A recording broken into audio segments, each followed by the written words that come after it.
नमस्कार दोस्तों, बहुत ही बवाल और धमाल मचाने वाला प्रदीप पांडे चिंटू जी का मूवी का ट्रेलर आया है। जो मूवी ट्रेलर का नाम है शुभ मंगल सावधान।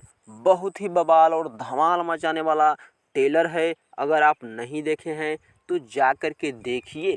चिंटू प्रदीप पांडे चिंटू जी की कैसे ज़िंदगी बर्बाद करती है, शादी कर लेती है और शादी करने के बाद में तलाक दे देती है। चिंटू पांडे का एकदम ज़िंदगी उजड़ जाता है। देखिएगा तो एकदम बवाल धमाल मूवी ट्रेलर है, तो जा कर के देखिए।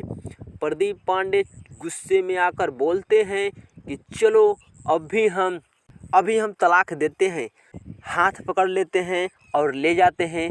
तब तक रोड पर भयानक सी कुछ गड़बड़ हो जाता है। जा कर के देखिए। वेब म्यूजिक के यूट्यूब चैनल से शुभ मंगल सावधान ट्रेलर आया है। बवाल धमाल ट्रेलर है। इस ट्रेलर में यामिनी सिंह, आस्था सिंह नजर आ रही है। बवाल धमाल ट्रेलर है, जा कर के देखिए। वेब म्यूजिक के यूट्यूब चैनल से आया है। बहुत जल्द मूवी रिलीज होने वाला है।